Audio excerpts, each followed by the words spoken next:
మాజీ ముఖ్యమంత్రి కేసీఆర్ గజ్వేల్ ఎమ్మెల్యేగా ప్రమాణ స్వీకారం చేయడానికైతే అసెంబ్లీకి చేరుకున్నారు కాసేపటి క్రితమే. సో లోపల పూర్తిగా ప్రత్యేక పూజలు చేసిన తర్వాత ఎల్ఓపి లీడర్గా కూడా ఆయనే ఉన్నారు కాబట్టి ఆయన ఛాంబర్లో ఎల్ఓపి లీడర్గా ప్రత్యేక పూజలు చేసిన తర్వాత ఎమ్మెల్యేగా ప్రమాణ స్వీకారం చేయబోతున్నారు.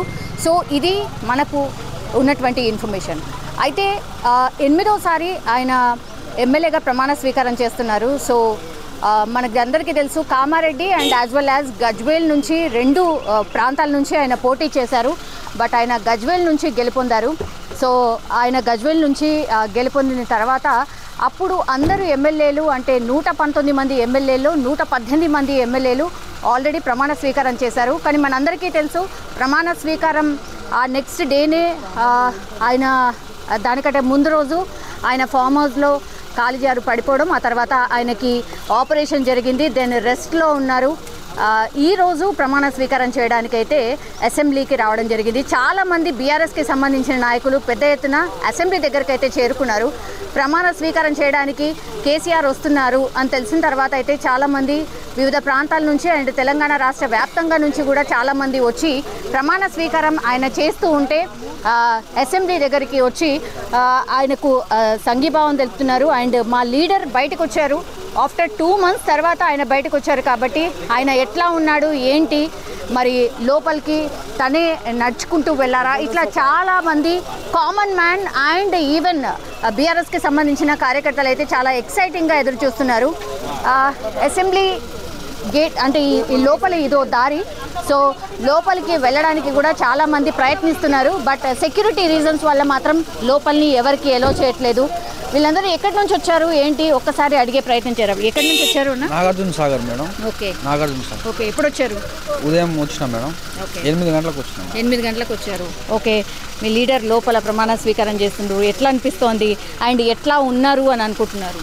సో ఆయన చూడడానికి వద్దామని వచ్చినాం మేడం. ఆరోగ్యం ఎట్లా ఉందో, ఎట్లా ఉన్నాడో మనం చూద్దామని వచ్చినాం మేడం. ఓకే, నాగార్జున సాగర్ నుంచి. నాగార్జున సాగర్ నుంచి వచ్చారు. అవును. ఓకే, ఏం ఎక్స్పెక్ట్ చేస్తున్నారు? ఇప్పుడు 10 ఏళ్ల పాటు మీరు అధికారంలోకి ఉన్నారు, దెన్ ఇప్పుడు ప్రతిపక్షము, మరి ఎట్లా ఉంటుంది పాత్ర ఏంటి అనేది ఏమనుకుంటున్నారు? ఇప్పుడు ఆయన రెస్ట్ తర్వాత వచ్చి ఇప్పుడు ఈరోజు ప్రమాణ స్వీకారం చేశారు, ఏమనుకుంటున్నారు? ఇక ఇప్పుడే కదా మేడం గవర్నమెంట్ వచ్చింది, ఇక దానికి టైం ఎట్లా ఉంటుందో, ప్రజల పరిపాలన ఎట్లా ఉంటుందో ప్రజలను బట్టి స్పందన ఉంటుంది మేడం. ఇప్పుడైతే కేసీఆర్ గారు ఉంటే మంచిదని అనుకుంటున్నాం. ప్రతిపక్షంలో ఉన్నారు కేసీఆర్. ఎందుకు ఓడిపోయినారని అనుకున్నారు? అంటే వాట్ ఈస్ ద రీజన్ అనుకున్నారు? ఇక అది సీట్లు మార్పిడి చేస్తే గెలిచేటోళ్ళు, సీట్లు మార్పడం కారణం వల్ల. మీరు కూడా అదే అనుకుంటున్నారా? కరెక్టేనా అది? వాస్తవమే. అవునా? అవునా, ఎన్ని సీట్లు మారిస్తే బాగుండేది? నాకు తెలిసి అయితే ఇక 20-23 సీట్లు మారుస్తే గెలిచేది. 11 సీట్లు మారుస్తే 9 సీట్లు గెలిచినాయి. అదే 23 సీట్లు మారుస్తే మళ్ళీ గవర్నమెంట్ టీఆర్ఎస్ వచ్చేది. అచ్చా, ఆ డిసిషన్ కరెక్ట్ అయింది. ఇంకా కొన్ని కూడా మార్చుంటే బాగుండేది, అంతేనా? అవును, వాస్తవం. అచ్చా, ఓకే. అంటే గతంలో ప్రచారం జరిగింది 40 సీట్లు మార్చుంటే బాగుండేదని. సో కరెక్టే అనిపించిందా మీకు? 40 సీట్లు మార్చి ఉండాలి. 30 సీట్లు మాక్సిమం మారిస్తే గవర్నమెంట్ మళ్ళీ అదే వచ్చేది మేడం. ఓకే, అదే పెద్ద దెబ్బ అయిందా? అదే మైనస్ పార్టీకి. సీట్లు మారిస్తే కొంచెం క్యాండిడేట్ల మీద వ్యతిరేకత ఎక్కువ ఉన్నది కాబట్టి చేంజ్ చేసేస్తే మళ్ళీ కేసీఆర్ గారు ముఖ్యమంత్రి అయ్యేటోళ్ళు అని చేంజ్ చేయకపోవడం వల్ల పార్టీ దెబ్బతిన్నది. మీ ఎల్ఓపి నాయకుడు కేసీఆర్ కూడా ఇప్పుడు పార్లమెంట్ ఎలక్షన్స్లో పోటీ చేస్తే బాగుంటుంది అని ఒక అభిప్రాయం అయితే వ్యక్తమవుతుంది అన్న. మీ అభిప్రాయం ఏంటి? కరెక్టేనా వాళ్ళు పోటీ చేస్తే బాగుంటుందా? బాగానే ఉంటుంది మేడం, పోటీ చేస్తే మంచిగా ఉంటుంది. ఓకే, అది తెలిసేది మంచిగానే ఉంటుంది. కొంచెం సీట్లు చేంజ్ అప్ చేస్తే కొంచెం బాగుంటుంది. పోయినసారి చాలా నష్టపోయినాం, ఈసారి కూడా కొంచెం నష్టపోకుండా కొంచెం పార్టీని బలోపేతం చేయాలి. కొంచెం జనాలకు తెలిసి ఉన్న క్యాండిడేట్లకి టికెట్ అనౌన్స్ చేయాలి. అట్లయితే మంచిగా ఉంటుంది నా అభిప్రాయం. ఓకే, సో చాలామంది అయితే అభిప్రాయం అది. పార్లమెంట్ ఎలక్షన్స్ మీదనైతే ఫోకస్ చేసింది పార్టీ. మనం చూడొచ్చు ప్రస్తుతం ఇక్కడి నుంచే వెళ్తున్నారు. మనం కాన్వాయ్ చూడొచ్చు. బుత్తా సుఖేందర్ రెడ్డి గారు ప్రమాణ స్వీకారం చేయించాక వెళ్తున్నారు. సో ఆ కాన్వాయ్ మూవ్ అవుతోంది, మనం స్పష్టంగా చూడొచ్చు. సో కేసీఆర్ గారితో ప్రమాణ స్వీకారం చేయించిన తర్వాత గుత్తే సుఖేందర్ రెడ్డి గారి కాన్వాయ్ అది మూవ్ అవుతున్న పరిస్థితి మనం చూడొచ్చు. ఇంకో మేడం ఉన్నారు, ఒకసారి మాట్లాడే ప్రయత్నం చేద్దాం. ఎక్కడి నుంచి వచ్చారు? చార్మినార్. ఓకే, చార్మినార్ నుంచి వచ్చిరా? ఓకే, మీరేంటి అంటే పార్టీలో బీఆర్ఎస్ పార్టీలో ఏంటి? బీఆర్ఎస్ పార్టీలో నేను చార్మినార్ డివిజన్కి మహిళా వైస్ ప్రెసిడెంట్, స్టేట్ కూడా మహిళా వైస్ ప్రెసిడెంట్. అచ్చా, ఓకే. మీ పార్టీ బాగా చేసింది ఇక్కడ కదా, బాగుంది. మరి రూరల్ ఏరియాల్లో అయితే అంత పెద్దగా గొప్పగా చేయలేదు. అండ్ ఈరోజు కేసీఆర్ గారు ప్రమాణ స్వీకారం చేస్తున్నారు కాబట్టి వచ్చారా? మీరు చెప్పిన దానికి ఫస్ట్ దానికి నేను సమాధానం చెప్తున్నామ్మా. హైదరాబాద్లోనే కాదు యావత్ తెలంగాణలో బాగా చేసింది కాబట్టి ఈరోజు సార్ వచ్చింది కాబట్టి అభిమానంతో మేమందరం ఇక్కడ వరకు వచ్చినాము. ఈరోజు తెలంగాణ రాకముందు ఎట్లుండే, తెలంగాణ వచ్చిన తర్వాత ఎట్లుందో మేము జనాలకు చెప్పేది కాదు, కళ్ళు మూసుకొని గంతలు కట్టేటట్టు లేదు. ప్రపంచంలో ఎక్కడి నుంచైనా వచ్చిన వాళ్ళు ఈరోజు ఎన్ఆర్ఐస్, చిరంజీవి, రజనీకాంత్ అట్లాంటి పెద్ద పెద్ద వాళ్ళు వచ్చిన వాళ్ళే చెప్పిండ్రు. ఈరోజు మా సార్ ఏదో నేనేం చేయలేదు, చేసిన దానికి మేము ఇట్లా మాట్లాడుతున్నాం అనేది ఏం లేదు. కాబట్టి మేము గల్లా ఎత్తి చెప్పుకునే తగ్గట్టు మా కేసీఆర్ గారు ప్రగతి పదంలో తీసుకుపోయిండు. ఖచ్చితంగా మళ్ళీ మా కేసీఆర్ గారు ఎంపీ ఎలక్షన్ల తర్వాత ముఖ్యమంత్రి అవుతారు. ఖచ్చితంగా మళ్ళీ అవుతుంది.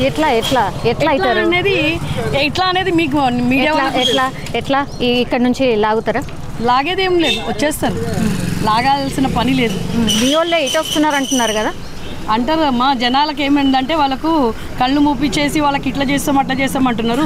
100 రోజులలో చేస్తానన్నాడు. 6 గ్యారంటీలు ఎక్కడ పోయినాయి? 6 గ్యారంటీలు ఇంకా 100 రోజులు కాలే కదా, 50 రోజులే కదా అయింది. 50 రోజులలో కూడా ఏమైందో అది చెప్పాలి కదా.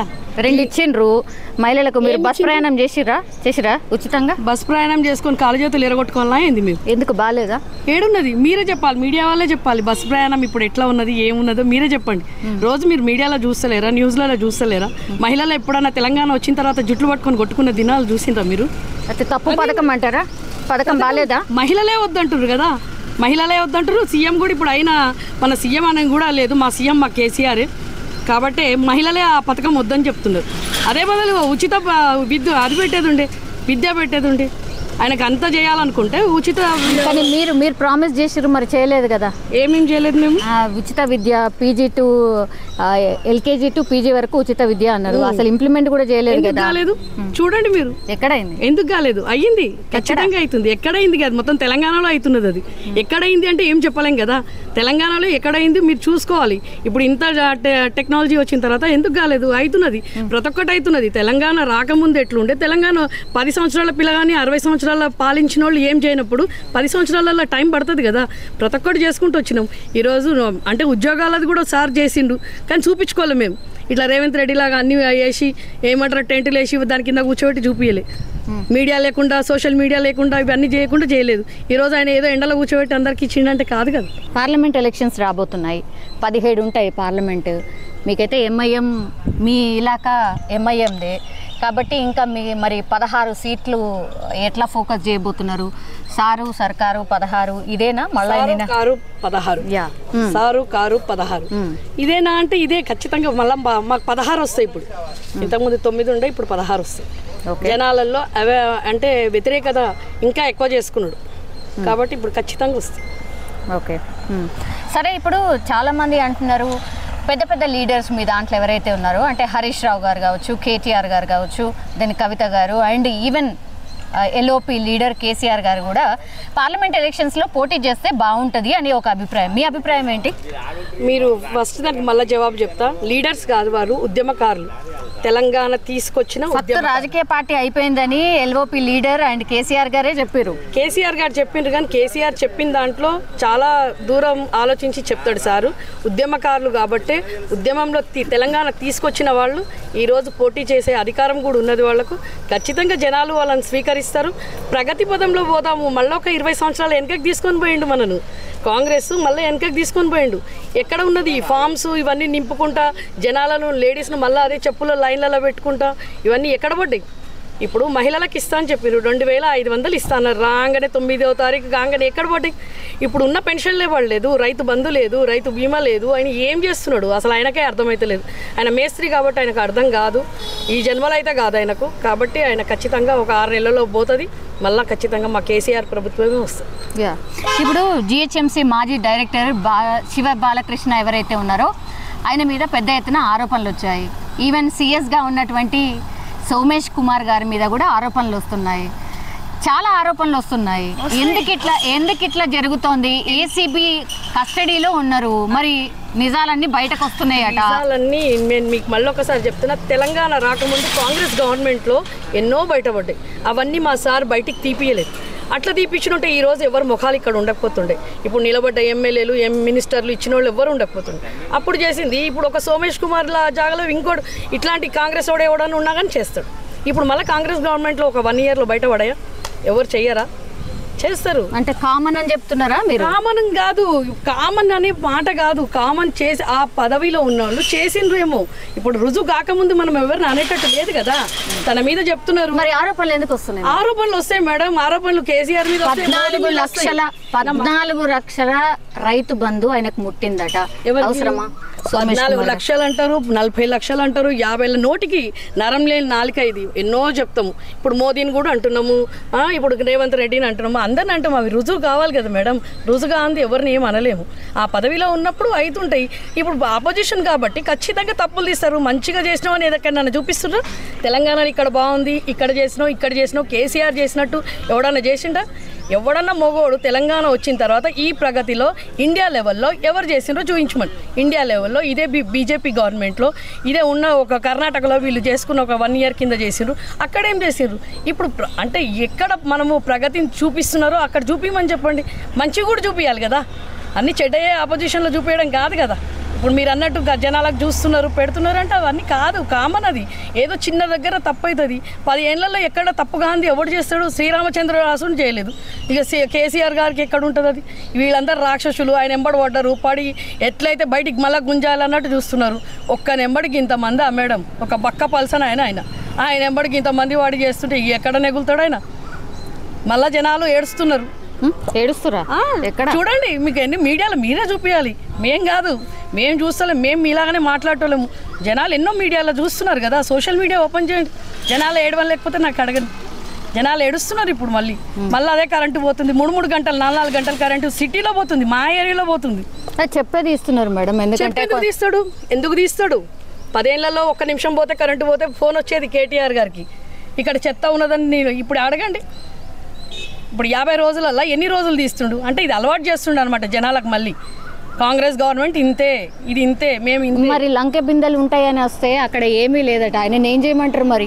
బొందా ఆడు లంక బిందెలు వస్తున్నాయి. అందుకే కదా చెప్తున్నాము. ఆ బిందెల బంగారం అవి ఇవి దోసుకొని తింటా గుంపు మేస్త్రి కాబట్టి తొందరగా లంక బిందెలు వెళ్తాయని అనుకున్నాడు. కాబట్టి ఏం వెళ్ళలేదు. అంత ప్రగతిగా అనిపిస్తుంది. కేసీఆర్ సార్ ఏం జమ చేయలేదు, జనాలకే పెట్టిండు, నాకేం లేదు అన్నట్టు ఏడుస్తుంది. వదిలిపెట్టుకుంటాడు. ఆయనంతలో ఆయననే వదులుకుంటాడు. వదలకపోతే మేమే బట్టలిప్పి వదిలిపిస్తాం. మరి ఇంత భయంకరంగా ఎందుకు మాట్లాడుతున్నారు? అంటే డిఫెండ్ చేసుకోవడానికి మాటల దాడి మరీ ఘోరంగా మాట్లాడుతున్నారు. ఎలక్షన్ల ముందు ఎట్లా మాట్లాడినరు మేడం? మేము చేసిన దానికి 10 చేసి మాట్లాడిండ్రే. ఇప్పుడు మాకు బాధ ఉంటుంది కదా. మాకు అన్ని చేసినోని ఇట్లా చేయడం తప్పు కదా. ఏం చేయనోడు మంచి గుంపు మేత్ర వచ్చి ఆడ అసలు ఉద్యమంలో ఎక్కడున్నాడు? ఆయన ఉద్యమంలో ఎక్కడున్నాడు? ఇలా ఇక్కడ ఆయన సీఎం అయ్యే పదవి మీద ఒక అంటే కాంగ్రెస్లో కూడా సీనియర్స్ చాలామంది ఉన్నారు. వాళ్ళెందుకు కాలే? ఈయనెందుకు అయిండు? కాంగ్రెస్లో ఇప్పుడు హనుమంతరావు ఉన్నారు, ఆయన ఎందుకు కాలే సీఎం? బట్టి విక్రమార్క ఎందుకు కాలేదు? ఈయన ఎందుకు అయిండు? రెడ్డిలది చూయించుకోవడానికి రెడ్డి ఈయనకి మొత్తం చంద్రబాబు నాయుడు గారు సపోర్ట్ చేసిండు. మా సార్ని కేసీఆర్ గారిని ఎన్నోసార్లు ఇష్టం ఉన్నట్టు తిట్టిండు.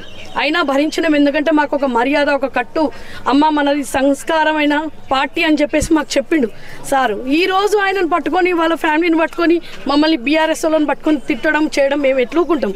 ఇప్పుడు ఇవన్నీ బయటకు ఎట్లా వస్తున్నాయి? ఇంతకుముందు ఏం చేసిండ్రు మీరు? ఎక్కడున్నారు మీరు? కాంగ్రెస్ ఎక్కడుంది అసలు? తెలంగాణ ఉద్యమంలో కాంగ్రెస్ ఎక్కడుంది నేను అడిగేది. ఇచ్చింది కాంగ్రెస్ కదా.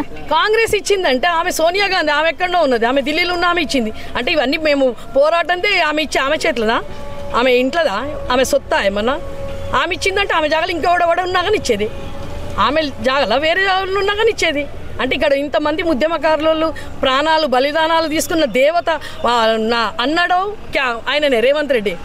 తెలుగుదేశంలో ఉండే బలిదేవత ఆమె అని అన్నాడు. ఇప్పుడు ఆమెనే దేవత అయిపోయింది. మీ నాయకుడు కూడా చెప్పిండ్రు కదా, సోనియా గాంధీ వల్లే తెలంగాణ వచ్చింది, లేకపోతే ఆమె ప్లేస్లో నేను ఉంటే కూడా ఇచ్చేదాన్ని. ఆమె ప్లేస్లో ఆ సిచ్యువేషన్ని బట్టి ఎవరైనా ఇస్తారు. మీరున్నా ఇస్తారు, నేనున్నా ఇస్తా కదా. ఆమె దేవత కాదు కదా. ఆమెని తిట్టినోడు ఈరోజు ఆమె కాలు పట్టుకుంటుండు. ఆ రోజు తెలంగాణ వచ్చిన తర్వాత కేసీఆర్ గారు వాళ్ళ ఫ్యామిలీ పోయి కలిస్తే ఎన్నో పట్టిండు. మొన్న స్టేడియంలోనే వాళ్ళ పెళ్ళాము పిల్లలు కొడుకు అల్లుండి పట్టుకొని కాలు మొక్కిండు. ఆయననేమనాలి అంటే మాకు ఆపోజిషన్ వాళ్ళకి మాట్లాడడానికి రాదా?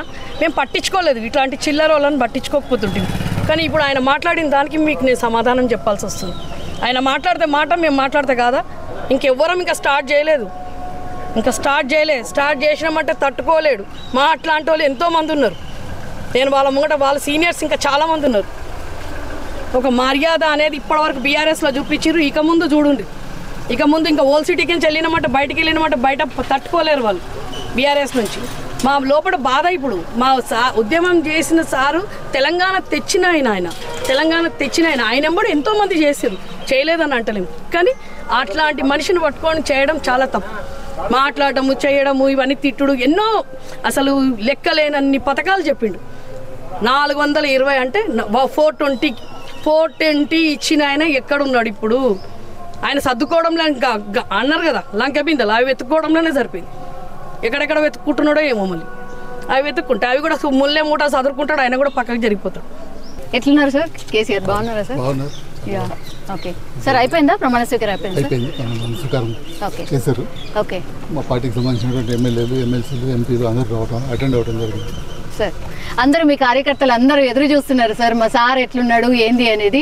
ప్రత్యేక పూజలు ఏమైనా చేశారా లోపల? ఏంటి కార్యక్రమం, ఏం జరిగింది సార్? కార్యక్రమం ఈ రోజు అయితే ప్రమాణ స్వీకారం చేయడమే జరిగింది సార్. మా కార్యకర్తలు కాదు, మా పార్టీ నాయకులు కార్యకర్తలే కాదు, ఈ రాష్ట్రంలో ఉన్నటువంటి ప్రజలందరూ కూడా కేసీఆర్ గారు మళ్ళీ ఎప్పుడు ఆరోగ్యంగా తిరిగి వస్తారని ఎదురు చూస్తున్నారు. అందులో ఎటువంటి సందేహం లేదు. వారు చాలా వరకు కోలుకున్నారు, నడుస్తున్నారు కూడా, కొంత దూరం నడుస్తున్నారు ఇప్పుడు చేతిక సహాయంతో. త్వరలోనే ఈ నెలాఖరు వరకు బహుశా పూర్తి స్థాయిలో రంగంలోకి యాక్టివ్గా పార్టిసిపేట్ చేశారు. తెలంగాణ భవన్కి ఎప్పుడు రాబోతున్నారు సార్? అందరు ఎదురు చూస్తున్నారు. బహుశా ఈ నెల 17 నాడు సార్ బర్త్డే ఉంది. ఆ రోజు వస్తారని ఆశిస్తున్నాను. ఓకే, ఏం కార్యక్రమాలు ఏర్పాటు చేస్తున్నారు సార్? ఇంకా వాటికి సంబంధించిన పూర్తిగా రూపకల్పన జరగలేదు. దాన్ని బట్టి వారు ఆ రోజు టైం ఇచ్చిన దాన్ని బట్టి, ఆ రోజు ఉన్నటువంటి అవకాశాలను బట్టి చూసి నిర్ణయిస్తారు. కేసీఆర్ ఎప్పుడైతే ప్రమాణ స్వీకారానికి వచ్చారు అన్నటువంటి వార్త తెలిసిన తర్వాత చాలా మంది వచ్చి తమ నాయకుడు ప్రమాణ స్వీకారం చేయడానికి వచ్చారు కాబట్టి, ఆఫ్టర్ 2 months ఆయన వచ్చారు కాబట్టి ఆయన ఎట్లున్నారు ఏంటి అనేది చూడడానికి అయితే చాలా మంది వచ్చారు. లోపల ఉన్నాం మనం, బట్ బయట గేట్స్ దగ్గర కూడా చాలామంది వెయిట్ చేస్తూ ఉన్నారు. సో ఇక్కడ అసెంబ్లీ దగ్గర మాత్రం ఒక హడావిడి వాతావరణం అయితే కనిపిస్తోంది.